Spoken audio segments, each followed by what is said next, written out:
Dua orang wartawan, satu di Palopo, satu lagi di daerah Kalimantan. Saya nggak usah sebut karena lawannya ini kita bisa Barang besar. Orang besar, orang yang berpengaruh di Republik ini, pengusaha batu bara terkenal.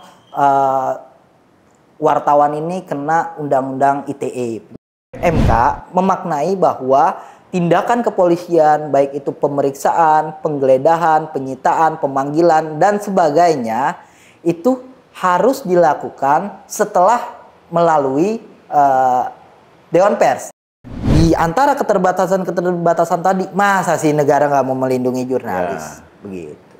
Jangan sampai pada momen politik baru dicari kan. Jangan pas butuh aja dia kalian ramekan dulu baru dia baik-baik sama kita kan. Nah, itu yang terjadi hari ini. Begitu kita senggol sedikit, hancurkannya pula kita. Nah.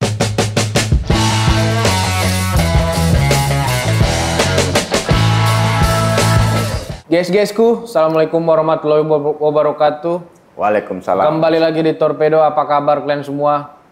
Kali ini kita kedatangan teman seperjuangan, Bung Irfan Kamil, Ketua Umum Ikatan Wartawan Hukum, sekaligus jurnalis Kompas.com, kawan kita di lapangan, Bang.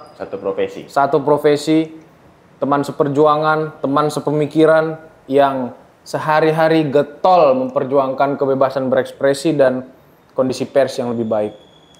Apa kira-kira garis besar substansi yang mau kita torpedo ke Ketum Iwakum ini, Bang? Kalau torpedo melihat kan manuver atau gerakan Iwakum ini walaupun dalam baru lahir 3 tahun, ya, tapi manuvernya sudah masuk ke ruang-ruang konstitusi. Karena Iwakum ini kita lihat sedang mengajukan GR dan sedang berproses juga itu tentang undang-undang pers. Masalah pasal apa yang dipermasalahkan itu sedang berjalan lah di Mahkamah Konstitusi. Tapi yang perlu kita cek, emang apa sih yang melatar belakangi Iwakum ini ya kan? Apakah memang kondisi pers kita itu terlalu dalam kondisi darurat, atau memang undang-undangnya itu yang terlihat secara seremonial itu kuat tapi kopong? Langsung aja menurut aku, Ketum, apa cerita di balik ini, Tum? Ya, jadi kalau ditanya tadi kondisi pers hari ini, memang kita bisa bilang tidak ideal karena Undang-Undang Pers nomor 40 tahun 99 mengamanatkan bahwa wartawan dalam menjalankan profesinya dilindungi hukum, ada mendapatkan perlindungan hukum. Tapi prakteknya banyak sekali teman-teman kita, utamanya di daerah ya. Kalau di Jakarta memang susah kita temukan teman-teman tuh mendapatkan kriminalisasi atau mendapatkan intimidasi nyata dari penegak hukum lah gitu. Biasanya aparat-aparat represif ke teman-teman pers di Jakarta itu jarang, sekalinya ada. Mungkin ada tindakan cepat dari aparat penegak hukum untuk memberikan klarifikasi. Tapi di daerah itu banyak. Kak Fatan atau Kak Rafiq, di dalam judicial review kita di MK, kita memberi contoh 2 orang wartawan, satu di Palopo, satu lagi di daerah Kalimantan. Saya nggak usah sebut karena lawannya ini kita bisa bilang orang besar, orang yang berpengaruh di Republik ini, pengusaha batu bara terkenal. Wartawan ini kena undang-undang ITE, pencemaran nama baik. Kalimantan mana gitu? Ya di daerah Kalimantan lah. Nanti teman-teman bisa ngecek sendiri. Yang pasti tambang. Itu divonis 3 bulan penjara, kena pasal ITE. Padahal itu perkara yang menjadi sengketa dan dibawa ke ranah pidana adalah permasalahan pers. Itu sudah diuji melalui Dewan Pers dan dinyatakan ini sengketa pers. Tapi kenyataannya aparat penegak hukum tetap melanjutkan ke proses peradilan hingga divonis 3 bulan penjara. Artinya apa? Artinya undang-undang pers ini yang tahun 99 sekarang 2005 kurang lebih 27 tahun tidak memberikan kepastian hukum yang nyata kepada wartawan. Jadi kita bisa simpulkan bahwa kemerdekaan pers hari ini ya sekedar jargon. Nyatanya teman-teman pers di daerah utamanya itu banyak mendapatkan kriminalisasi saat menjalankan tugasnya sebagai jurnalis gitu. terkait JR ini, diksi apa yang seharusnya tertulis di pasal yang diajukan pemohon ini? Nah, di pasal 8 itu ada penjelasan bahwa wartawan atau jurnalis dalam menjalankan profesinya mendapatkan perlindungan hukum. Dan di penjelasannya itu bisa kita lihat bahwa perlindungan hukum yang dimaksud adalah perlindungan dari pemerintah dan masyarakat. Nah, ini kan sebenarnya nggak jelas ya, perlindungan dalam bentuk apa, pemerintah ke pers dan masyarakat dalam bentuk apa, kan seperti itu.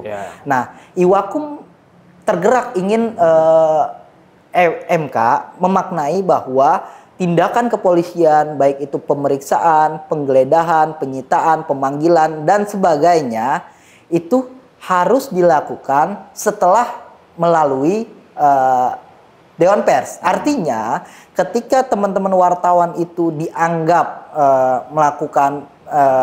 ketika bekerja melakukan kekeliruan, kesalahan, diperiksa dulu oleh Dewan Pers. Kalau Dewan Pers menyatakan bahwa oh ini bukan produk jurnalistik, oh ini bukan sengketa pers, ya silakan diproses hukum.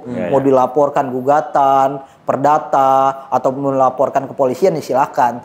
Tapi kenyataannya sampai hari ini banyak sekali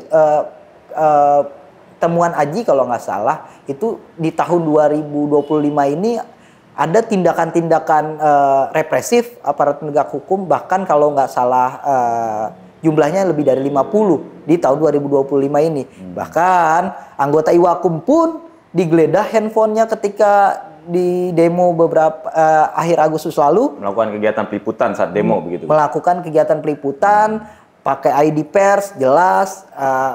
Ada di institusi penegak hukum lah, ketika merecord gitu peristiwa-peristiwa demonstrasi, disuruh hapus, diperiksa handphonenya, itu kan bisa dibilang melanggar gitu, melanggar undang-undang yang harusnya wartawan mendapatkan perlindungan hukum.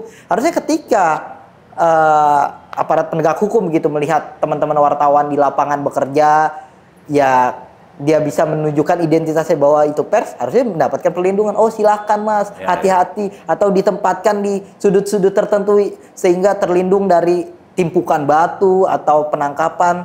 Harusnya kan seperti itu. Tapi kenyataannya anggota kami sendiri ada yang mendapatkan intimidasi di lapangan. Nah itu jauh sebelum kita bicara soal hukumnya, Iwakum melihat nggak sih dalam perspektif politik lah, political will, dari masa misalnya Pak Jokowi kemudian melanjut kepada masa Pak Prabowo, nuansa politik negara terhadap wartawan itu sudah proper belum? Atau jangan-jangan dua kepemimpinan ini tidak ada kepeduliannya itu terhadap wartawan? Kasih ansor aja. Karena kan kepala negara maupun presiden itu dia punya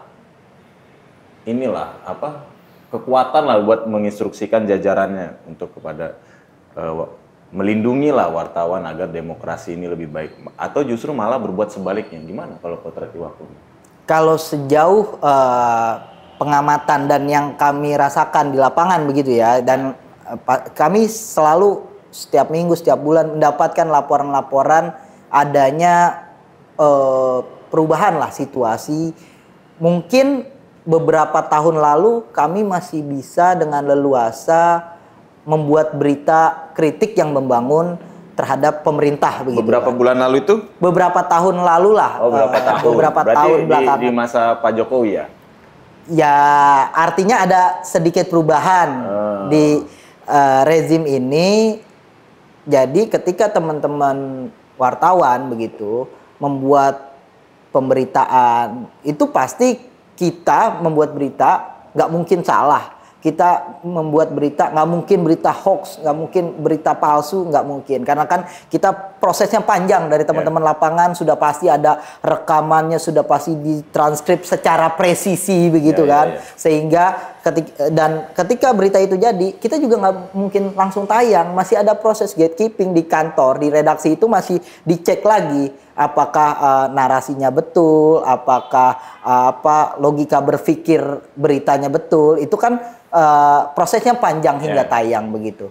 Nah, Artinya masuk redaksi berlapis-lapis lagi tuh barangnya. Berlapis-lapis lagi sampai tayang gitu. Tapi ketika berita itu bernuansa mungkin tidak disukai karena mendapatkan, ketika berita, lazimnya begini, teman-teman wartawan itu mendapat teguran ketika angle atau pemberitaan itu dianggap menyudutkan, begitu.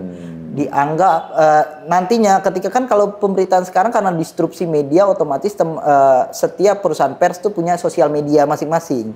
Nah biasanya setelah dari web itu ditampilkan di Instagram, di TikTok dan sebagainya, di platform sosial media. Dan itu kan komentar beragam. Benar-benar. Banyak yang mengkritik. Nah kritik-kritik itulah yang dianggap jadi mendiskreditkan isi berita.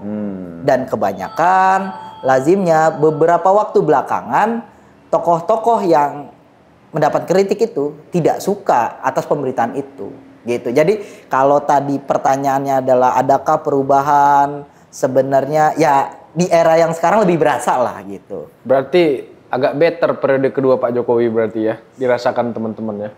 Ya sebelumnya tidak terlalu terasa begitu. Mungkin kalau terasa ya kita lebih, karena cover Buzzet itu suatu kemutlakan teman-teman wartawan gitu kan. Nggak mungkin kita nulis berita dari satu angle perspektif gitu kan, nggak mungkin. Tapi karena kolom pemberitaan itu terbatas, biasanya dan lazimnya itu dibuat teman-teman media online, itu pasti satu perspektif dulu, di bawahnya background. Tapi tetap biasanya kan publik lebih suka baca 2-3 paragraf langsung, apalagi ketika udah digeser ke media sosial, judulnya itu udah memancing publik untuk mengkritik. Nah, itulah yang tidak disukai oleh pejabat-pejabat sekarang. Aku menyederhanakannya, kalau dulu mungkin Pak Jokowi jab-jab. Kalau yang sekarang mungkin uppercut. Bisa. Tapi ini kan setahun aja belum rezim sekarang ini. Ya. Ada gelagatnya, simptom-simptom, gejala-gejalanya nggak? Bahwa mereka jati dirinya, kebijakannya, penanya, pulpennya itu untuk mendukung kebebasan pers. Nah, atau justru semakin suram nih barang? harusnya harapan kami ketika rezim ini terbentuk dengan adanya badan khusus komunikasi presiden gitu kan, harusnya komunikasi itu jauh lebih baik, jauh lebih terukur, jauh lebih banyak begitu, jauh lebih terbuka dan jauh lebih baik dan lebih memudahkan lah teman-teman. Badan itu apa maksudnya? Wartawan. PCO bukan? Ya sekarang kan ada kantor komunikasi presiden kan. Ya harusnya ketika ada suatu persoalan begitu, ketika ada suatu kebijakan begitu yang jadi pertanyaan publik, mungkin presiden susah ditemui, mungkin kementerian terkait susah ditemui, bisalah sebagai juru bicara negara gitu untuk menjelaskan isu-isu terkini. Tapi kan tidak pernah juga kita mendapatkan jawaban yang memang lebih baik begitu.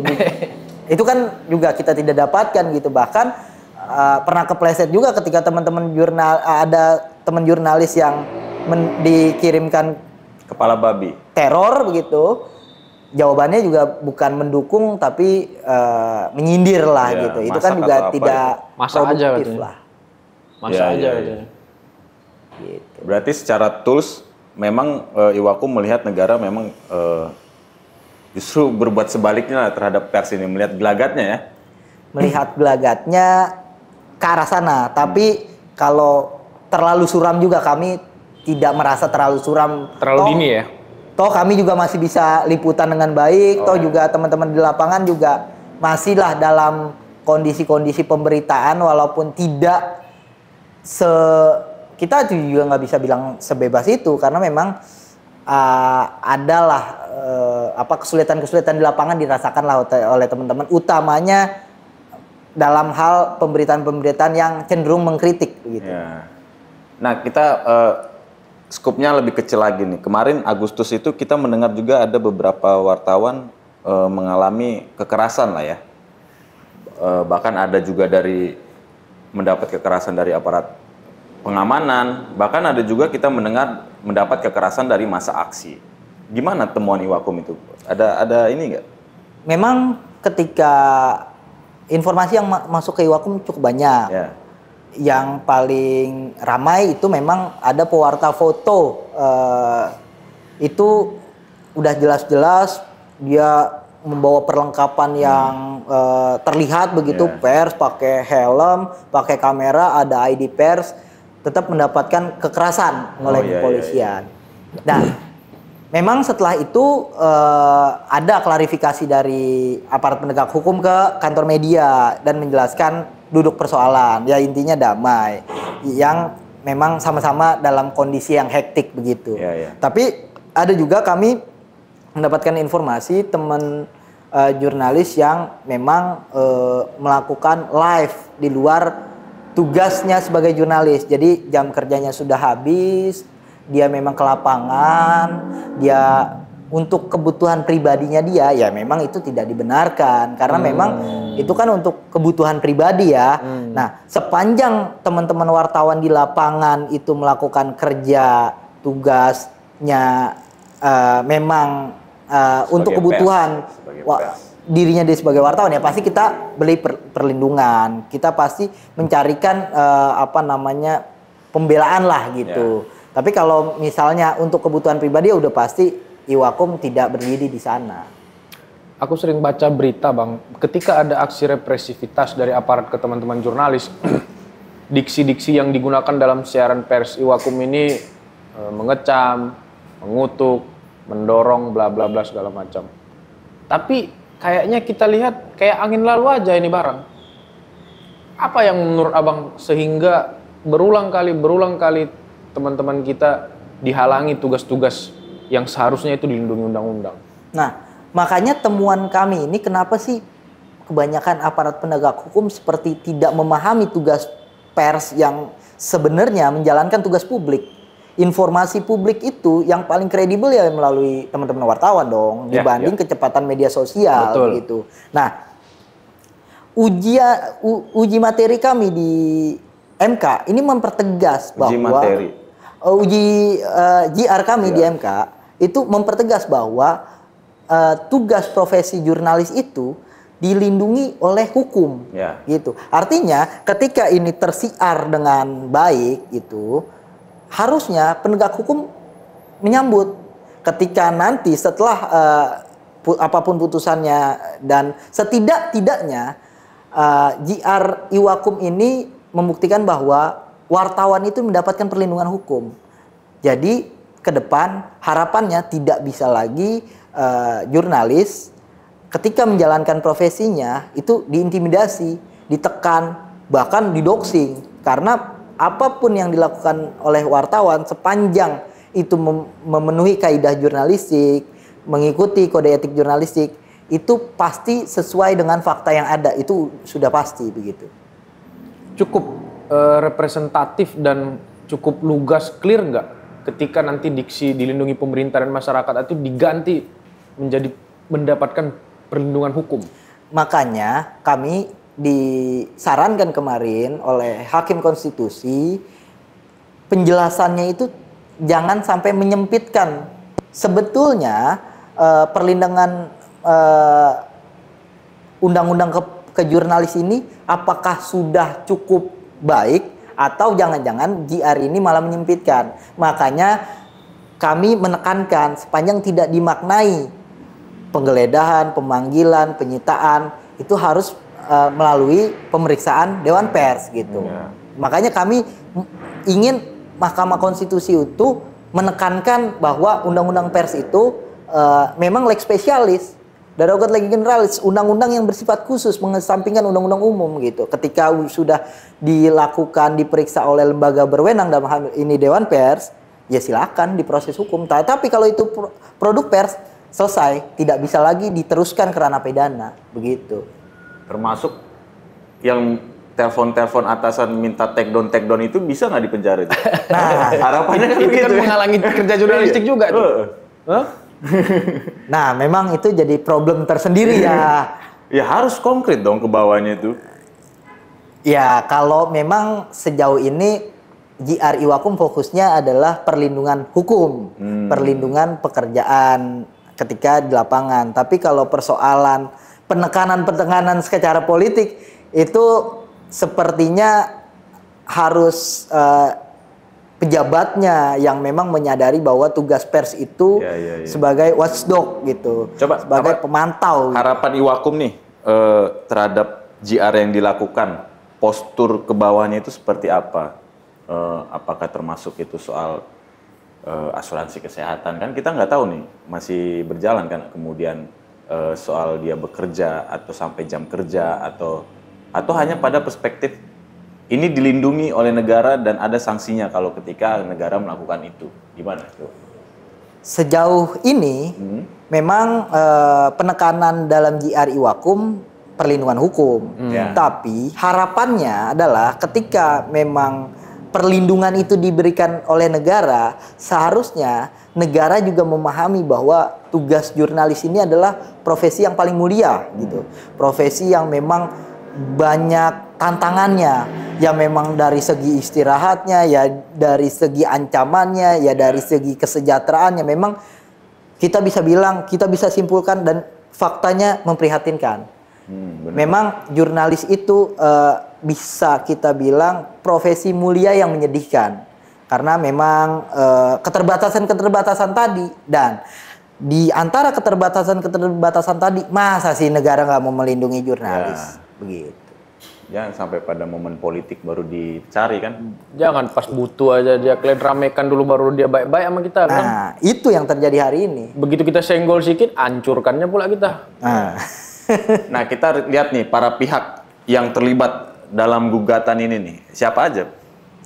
Memang Iwakum sebagai organisasi pers yang pertama, dan kami menambahkan pemohon satu lagi, jurnalis yang kemarin mendapatkan intimidasi ketika meliput. Memang dia dihapus, bahkan dipegang handphonenya, bahkan diminta untuk dihapus, padahal sudah dengan terang lah menjelaskan bahwa dia sedang liputan, menunjukkan ID pers lengkap semuanya, tapi ya intimidasi itu tetap didapatkan oleh itu apa yang kemarin? Ntar dulu Bang. Kejaksaan Agung itu apa? Ntar dulu sebelum ke situ, sebut namanya dong, namanya, medianya, insiden apa? Enggak, dilindungi dulu dong. Oh, dilindungi dulu? Iyalah. Udah ada bisa di website udah kulihat itu tadi. Bisa tinggal lihat di Google ada itu. Iwakum nanti kita mengawal. Insert Bang. Yang mana Bang? Kejaksaan, Gedung Bundar? Itu kan, iya.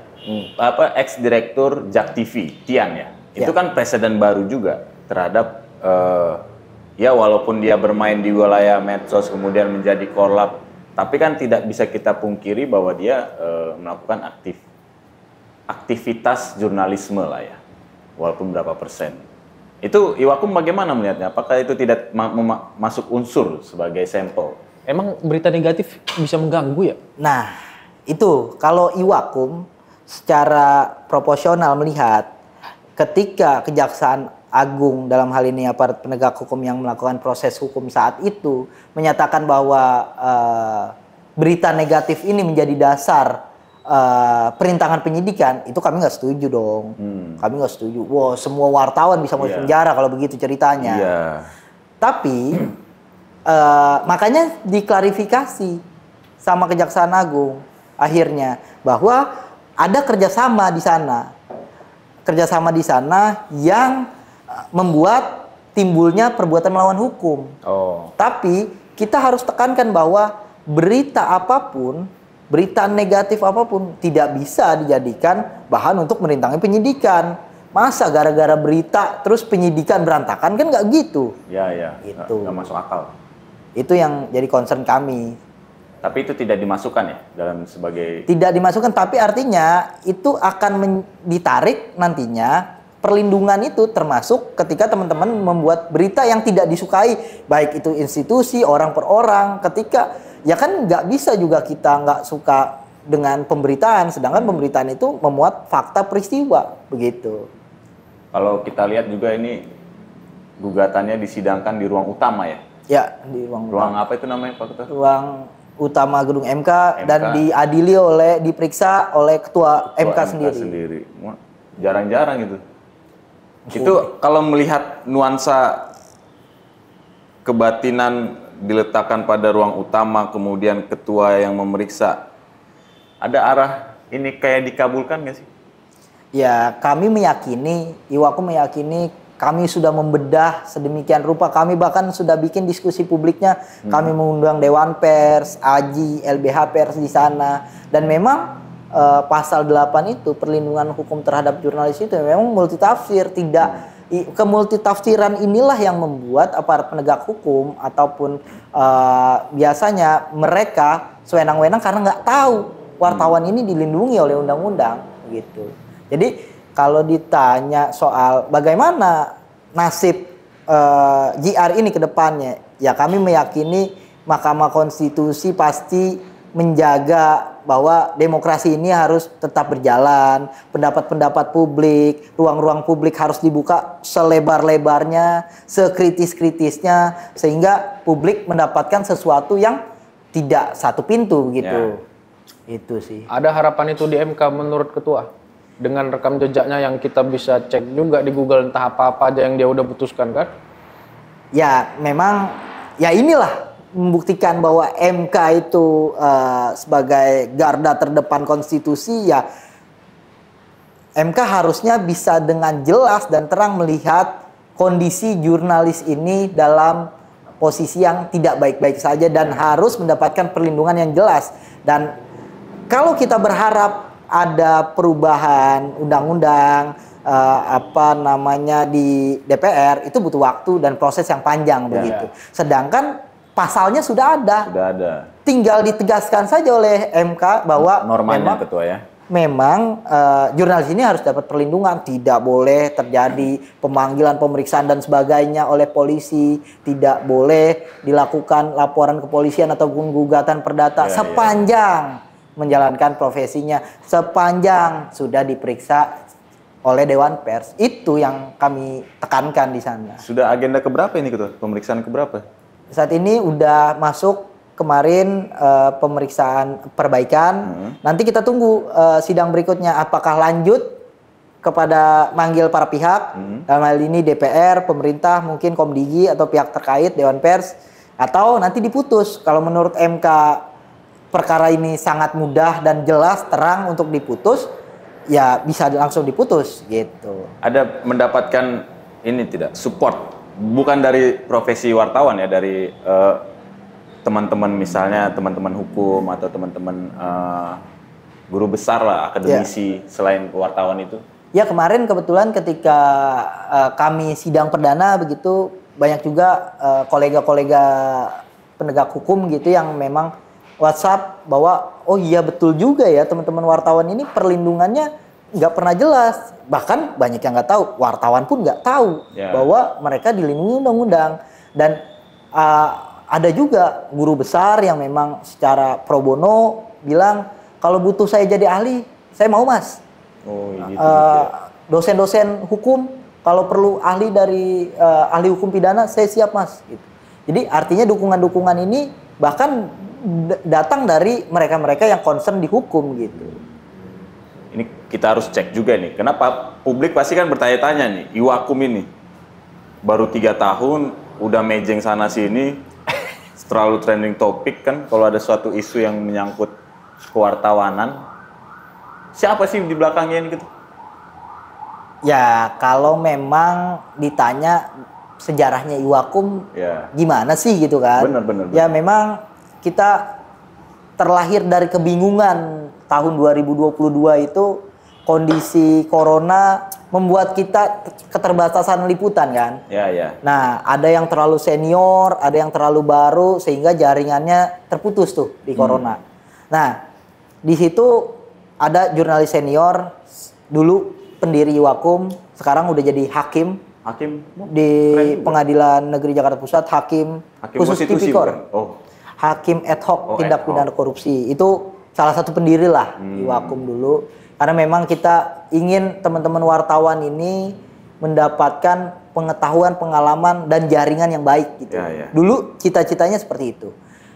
Dan memang saat itu kita rutin tuh setiap Jumat kita panggil narasumber, ngobrol off the record. Jadi sehingga pertanyaan-pertanyaan teman-teman wartawan ini utamanya teman-teman yang peliputannya di Deshukum, substansinya dapat. Off the record-nya udah kita dapetin duluan gitu. Nah, itulah yang membuat Iwakum itu beda dengan teman-teman wartawan yang memang cuma ikut doorstop gitu. Karena kita memang isu-isu yang saat ini lagi ramai, bahkan kita bikin diskusi publiknya. Kita dudukan para pihak, ada dari pemerintah, ada dari DPR, ada dari pengamat. Itu hampir setiap bulan pasti Iwakum menggelar diskusi-diskusi publik berkenaan dengan isu-isu yang lagi ramai dibicarakan. Kalau pertanyaannya tadi, siapa di balik Iwakum? Wartawan-wartawan Deshukum. Itu aja. Nggak ada orang besar atau orang yang pangkatnya nonjol-nonjol di situ, nggak ada. Kami bisa jamin tidak ada tokoh-tokoh tertentu yang membackingi Iwakum. Tapi kami yakin, kami bisa klaim kami punya orang-orang, tokoh-tokoh di institusi-institusi tertentu yang memang tahu betapa berintegritasnya Iwakum ini. Karena kan Presiden ada kemarin tokoh negara antek asing kan. Clear ya, nggak ada antek asing ya. Kami bisa garansi 100% tidak ada tokoh-tokoh tertentu yang memang membackingi atau memang ada di balik Iwakum, itu tidak ada. Memang kami teman-teman yang ada di hari-hari liputan di KPK, di kepolisian, di kejaksaan, di Mahkamah Agung, di pengadilan, itulah yang ada di Iwakum. Nggak ada tokoh-tokoh lain. Clear. Jangan nanti tiba-tiba tayang di Torpedo rame di medsos besok tarikannya ke benua mana nih kan? Clear, kami bisa jamin itu. Paten lah. Ini di lembaran negara udah ya Bang, di Kemenkum udah ya? Ini sudah terdaftar tahun ini, tahun bulan Februari lalu kami sudah mendaftarkan di sudah diakui sebagai perkumpulan badan hukum oleh Kementerian Hukum. Kalau nggak mungkin bisa ke MK lah. Kalau nggak ada badan hukum. Legal standingnya kami nanti nggak masuk. Paten top. Ini apa? Hantu laut. Mainkan Bang. Ada pertanyaan dari netizen mana itu? Mana? Dari pemerintah kah? Titipan ya? atau dari Kemenko Polkam? Bang Ketum, kita tahu nih tadi yang dibilang Bang Patan bahwa istilahnya Iwakum ini baru berdiri dan kemudian eksis dibandingkan LBH Pers bahkan Dewan Pers sendiri. Tetapi Iwakum yang mengajukan JR tentang perlindungan pers ke Mahkamah Konstitusi. Nah, kita mungkin teman-teman wartawan dan juga audiens kawan Torpedo ingin mengetahui sudah sejauh mana sih Bang proses di JR di MK-nya, dan kemudian ke depan apakah ada langkah-langkah khusus dari Iwakum untuk JR di MK ini? Strategi lah ya, strategi. Strateginya. Oke. Ya memang itu juga yang menjadi pertanyaan. Lembaga organisasi yang berdiri lebih dulu dari Iwakum tidak kepikiran itu melakukan perlindungan atau memastikan advokasi ke teman-teman wartawan. Bahkan kemarin tuh teman-teman Aji dan LBH Pers tuh mengajukan JR juga, tapi bukan JR Undang-Undang Pers, melainkan UU PDP, Perlindungan Data Pribadi. Karena itu tidak dikecualikan kepada wartawan. Nah, ketika gini, Bang Rafiq ataupun Bang Fatan memberikan nomor tokoh tertentu kepada saya gitu untuk peliputan. Nah, itu kan nomor telepon itu kan data pribadi ya. Nah, ketika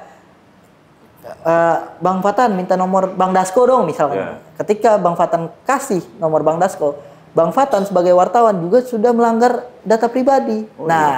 Itu yang diperjuangkan teman-teman LBH Pers. Menurut kami Iwakum itu tidak bisa diproses hukum karena menjalankan profesinya. Minta data, nomor telepon termasuk data pribadi yang dimintakan oleh saya sebagai wartawan ataupun Bang Fatan sebagai sesama wartawan memberikan informasi pribadi itu dalam rangka menjalankan tugas profesi sebagai wartawan gitu. Nah, menurut saya pribadi, Undang-Undang Pers sudah cukup melindungi itu. Tidak perlu, walaupun di Undang-Undang PDP tidak disebutkan dikecualikan kepada wartawan gitu. Nah, makanya berkenaan dengan di pertanyaan netizen bahwa sudah sejauh mana, ya saat ini kita masih nunggu sidang ketiga apakah MK akan memanggil para pihak atau nanti langsung pada putusan. Begitu ada kok JR yang langsung pada putusan dan menghebohkan dan membuat peta politik ini berantakan gitu. Ada juga tanpa ada sidang gitu. Dan ya Iwakum membuktikan bahwa Iwakum mengajukan JR, dilakukan sidang sampai sekarang sidang kedua. Kita nunggu sidang ketiga ini seperti apa. Apakah para pihak ini akan dipanggil begitu untuk memang sebenarnya saat itu tahun 99 prosesnya seperti apa sih? Perlindungan yang dimaksud dalam undang-undang itu seperti apa? Kalau memang itu multitafsir dan tidak jelas dan ini berimplikasi terhadap perlindungan teman-teman wartawan, harusnya MK dengan jelas mengabulkan permohonan Iwakum. Ya. Itu. Kalau aku sih nanya, buat apa nomor Dasko? Tapi gimana? Selain itu fenomena doxing juga luar biasa. Kita ingat waktu itu ada wartawan FIFA yang memberitakan satu peristiwa atau momen politik, habis sampai fotonya ininya bla bla bla. Itu kan ngeri juga, Ketua. Betul. Nah, makanya itu kami meminta kepada pemerintah dalam hal ini, kepolisian utamanya, ketika ada perlakuan yang tidak baik terhadap teman-teman jurnalis yang meliput begitu, ada doxing yang sangat cepat tersebar di media sosial, apalagi cenderung memfitnah, ya harusnya proses hukum itu berjalan secepat kilat gitu. Jangan ketika kami melakukan pemberitaan yang dianggap tidak menyenangkan institusi tertentu, kami diproses hukum secara kilat, sedangkan giliran kami yang mendapatkan posisi yang tidak baik, lambat sekali, tidak ada prosesnya, perlu penekanan, perlu desakan, kan harusnya tidak seperti itu. Kami bekerja untuk publik, harusnya juga kami mendapatkan perlindungan yang utama. Itu. Top, Bang. Bungkus. Guys-guysku,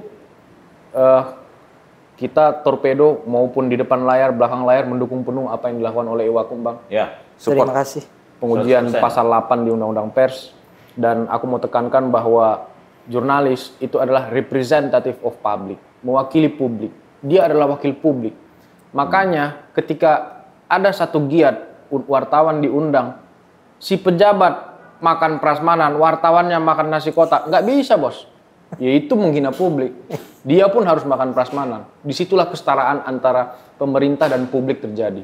Kita ketemu di Torpedo berikutnya. Assalamualaikum warahmatullahi wabarakatuh. Thank you.